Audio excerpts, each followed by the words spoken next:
ارشد شریف اب پاکستان آ سکتا ہے کیونکہ اب ان کی زبان بند ہے۔ اس پر بات کریں گے۔ پھر پاکستانی میڈیا خاموش جبکہ انٹرنیشنل میڈیا کی سٹوریز بن چکی ہے۔ اس پر بات کریں گے۔ ارشد شریف کے قتل پر ہمارے حکومت اور عدلیہ کی سائیڈ لائن یا نیوٹرل ہونا، اس پر بات کریں گے۔ اور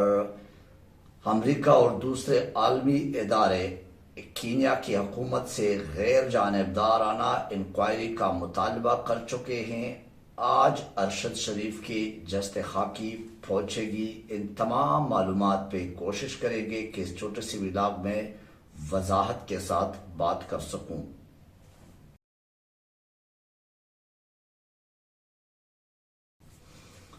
السلام علیکم ناظرین، میں ہوں بشیر خٹک۔ سب سے پہلے ارشد شریف صاحب کے حوالے سے اللہ تعالیٰ ان کے درجات بلند کرے، اللہ تعالیٰ ان کے لواحقین کو صبر جمیل عطا فرمائے، آمین ثم آمین۔ اس میں کوئی شک نہیں ہے کہ پاکستان کیا پوری دنیا جو بھی سن چکے ہیں اس حوالے سے اور سنتے جا رہے ہیں، تو حقیقت میں اس خبر پہ سب سوگوار ہے۔ Ex prime minister Imran Khan سے لے کر آئی تھنک سو گھر میں بچے بھی سنتے ہیں تو ہر آنکھ اشکبار ہے۔ اینیوے مختلف سیاستدانوں کے بھی آپ نے سنا، لیکن اب بات یہاں پہ کہ ارشد شریف اب پاکستان آ سکتا ہے، اور اس سے پہلے آج سے 2 مہینہ اور مہینہ 1.5 مہینہ پہلے 3 مہینہ پہلے اس کو بگایا جاتا تھا کہ تم پاکستان تیرے لیے نہیں ہے، تم پاکستان کا نہیں ہو، کیونکہ اب ان کی زبان بند ہے۔ تو یہ ہمارے پاکستان کے یعنی آزادی ہے، یہ ہمارے پاکستان کے ایک پاکستانی ہونے کا ہم دعویٰ کرتے ہیں، ہم پاکستان زندہ آباد کے نعرے لگا کے پھر بھی پاکستان کے نہیں ہے،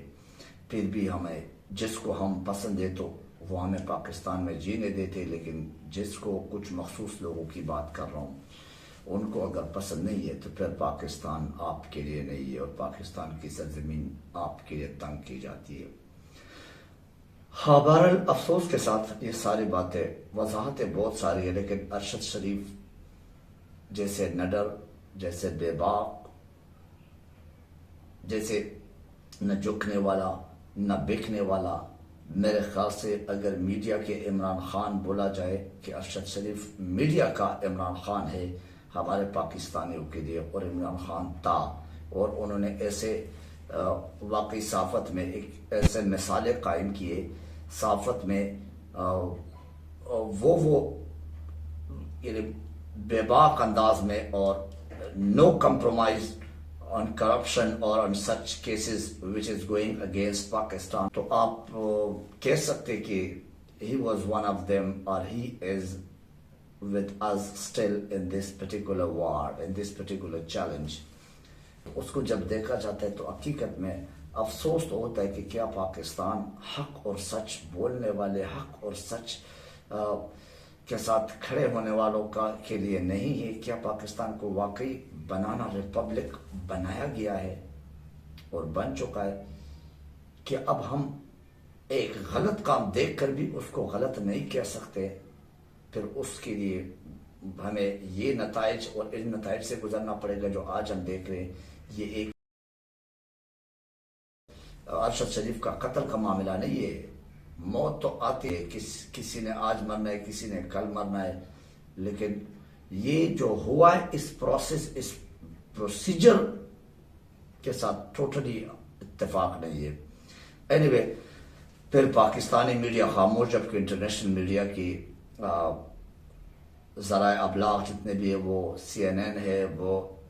الجزائر ہے، وہ BBC ہے، بڑے بڑے جو ذرائع ابلاغ بتا رہا وہ امریکہ کے، وہ انگلینڈ کے ہے، وہ یورپ کے ہے، ان تمام کے، وہ عرب ممالک کے، ان تمام کی سرخیاں بنی ہوئے یہ جو حادثہ ہوا ہے، جو سانحہ ہوا ہے، پاکستان بہت بڑے لاس کا شکار ہوا ہے، اس کا جو ہے نا اس پر، اور نو ڈاؤٹ بڑے بے رحمی کے ساتھ ہوا، بڑے ظلم و جبر کے ساتھ ہوا، جو کچھ بھی ہوا، جس نے بھی کیا اور جو بھی اس میں انوالو ہے، بھلے وہ ممالک ہے یا وہ ادارے ہیں یا وہ شخصیات ہے، تو لیکن اس پہ وہ تو انکوائری ہونی ہے، پتہ چل جائے گا، اور کسی حد تک لوگوں کو پتہ ہے، لیکن مجھ جیسے شخص بھی بولنے سے قاصر ہے، ہم بول نہیں سکتے۔ اینی وے، ارشد شریف کے قتل پر یہ یا شہید ہونے پر یہ کیوں خاموش ہے، اس کے پیچھے کیا راز ہے، کیا معاملات ہے؟ پاکستانی میڈیا، خاص کر ڈان اور دی نیوز، اور پھر آپ جیو نیوز اور باقی سارے بھی ہے، سما ٹی وی، یہ سارے سوائے بول کے اور اروائی کے، ان کے علاوہ آپ کو کوئی کہیں بھی یہ بحث، کیا یہ پاکستانی نہیں تھے، کیا یہ پاکستان کے ساتھ ظلم نہیں ہوا ہے، کیا یہ پاکستان کا لاس نہیں ہے، کیا یہ پاکستان کی غیرت، یعنی یہ نہیں ہے کہ اس پہ بولا جائے اور اس ایشو کو اٹھایا جائے، تو اس کا مطلب کچھ نہ کچھ اس کے پیچھے ہے، اس کے بیک پر ہے۔ اسی وجہ سے میڈیا کے کسی بھی اخبار میں، کسی بھی چینل پہ یہ ڈسکس نہیں کیا جا رہا، یہ ٹاؤٹ صحافی جو بیٹھے ہوئے ان کے اس پہ، کیونکہ وہ بھی مجھے لگتا ہے کہ پھر کہیں نہ کہیں کچھ نہ کچھ دال میں کچھ کالا ضرور ہے ان کی طرف سے بھی۔ اینی وے، ارشد شریف کے قتل پر ہمارے حکومت اور عدلیہ کی بھی ایک سائیڈ لائن نظر آ رہا ہے، وہ بھی ایک یعنی نیوٹرل ہونے کا لائے عمل پیرا ہے، تو ان تمام چیزوں کو بھی دیکھا جائے، یہ بھی ایک مشکوک وہ ہے کہ بھئی اگر آپ یہاں سے شروع جائے کہ ان کو یہاں سے کس نے بغایا، یعنی عدلیہ کا کام میرے خیال ہے یہاں سے شروع ہوتا ہے کہ ایک پاکستانی ہونے کے ناطے ارشد شریف ایک نامور، ایک میرے خیال سے ایک مقبول ترین کہ بغیر کسی بلیک میلنگ قسم کی صحافی تھے، تو اس کے بارے میں کیا یہ عدلیہ نہیں پوچھ سکتے کہ ان کو یہاں سے کس نے بغایا؟ پھر اس کے بعد وہاں سعودی عرب سے، یو اے ای سے ان کو کس نے بولا ہے کہ ایک ہفتے کے اندر اندر آپ یہاں سے، انہیں حکومت نے بولا ہے، تو اس حکومت سے پوچھا جائے کہ آپ نے کیسے ان کو پھر وہاں سے ڈیپورٹ ہونے کا بولا ہے، آپ کا کیا کام تھا؟ اگر یہ وہاں سے بھگا بھی دیا پھر وہاں پہ بھی ان کو جینے نہیں دے رہے تھے، تو یہ تمام سوالات تو ہے نا ہر بندے کے ذہن میں، اور ہر بندہ یہ کر رہا ہے۔ پھر اس کے بعد اگر دیکھا جائے تو اس حکومت کی انٹرسٹ آپ کو نظر نہیں آ رہی ہے، اس حکومت کے کسی قسم کا کوئی بیان یا کینیا سے کوئی ڈیمانڈ یا اس قسم کی کوئی بات آپ کو یعنی ملنے کو، سننے کو نہیں ملتی ہے۔ تو بہرحال یہ تمام خاموشیاں یہ مختلف قسم کے سوالات کو جنم دیتی ہے، اور مختلف قسم کے سوالات، اور وہ بھی یعنی بڑے تشویش قسم کے اور تشویشناک قسم کے سوالات، کہ اس اتنے بڑے سانحے پر، اتنے بڑے جو کہ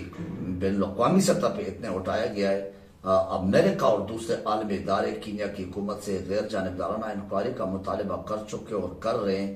باقاعدہ نیٹ پرائس جو کہ امور خارجہ یہ جو امریکہ کے ہیں، اور بہت ہمارے ایشیا کے معاملات کو دیکھتے ہیں، ساؤتھ ایشیا کی، تو وہ کہہ رہے، وہ ڈیمانڈ کرے کینیا کی حکومت سے، لیکن ہمارے حکومت خاموش ہے، ہمارے حکومت اور حکومت کے لوگوں سے، وزراء سے ہمیں کسی قسم کا کوئی ایسا، جیسے کہتے ہیں کہ ایک اپنے شہری کے ہونے کے ایک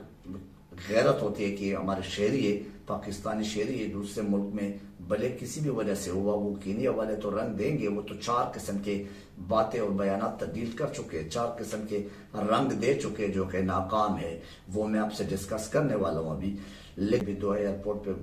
قطر ایئر لائن جس میں یہ ارشد شریف صاحب پاکستان کے لیے لایا جا رہا ہے، اور پاکستان ابھی آ رہا ہے، تو اب بند زبان کے ساتھ اس کی کھوپڑی اڑا کے پھر اس کو اجازت ہے، بغیر کھوپڑی کے لوگوں کو اجازت ہے پاکستان میں، تو مجھے لگ رہا ہے کہ ہم سب بغیر کھوپڑی کے ہی ہے، تو وہ جو قطر ایئر لائن میں آج لایا جا رہا ہے، اس کے نماز جنازہ انشاءاللہ جمعرات کو ہم پڑھیں گے۔ کینیا کی طرف سے 4 مختلف سٹوریز بیان کی گئی ہے، وہ سٹوری آپ کو بتا رہا ہوں، آپ لوگوں نے سنے ہوں گے شاید۔ تو ایک گاڑی چوری کرنے کا پہلا یہ بیان آیا، پھر اس کے بعد بولا کہ ڈرگز والوں کے پیچھے کر رہے تھے، تو اسی وجہ سے ان کو مارا، مشکوک ہونے کی وجہ سے۔ پھر اس کے بعد ایک بچہ اغوا ہوا تھا، اس چکر میں اس روڈ پہ ناکہ لگا ہوا تھا، چھوٹے چھوٹے پتھر رکھے گئے تھے، انہوں نے وہ ناکا کراس کر کے، چھوتا یہ کہ پھر ہم سے غلطی ہو گئی اور وہ بیریئر جو نا اس کے توڑنے پر ہم نے ان کو مارا گیا. یہ چاروں باتیں فی الحال فلاپ شو ہے، ناکام سازش ہے، ناکام رنگ ہے جو دیا جا رہا ہے. پر مار دو والے جو لفظ ہے اس کا کم سے کم ہمیں معلوم ہونا چاہیے کہ کس نے یہ حکم دیا تھا کہ مار دو. تو ان تمام واقعات پہ بات ابھی باقی ہے، ان تمام انکوائریز کا ہمیں انتظار ہے. اور تھینک یو ویری مچ. اپنا خیال رکھیے، اپنے ارد گرد کے لوگوں کا خیال رکھیے، دعا میں یاد رکھنا. اللہ حافظ الناصر.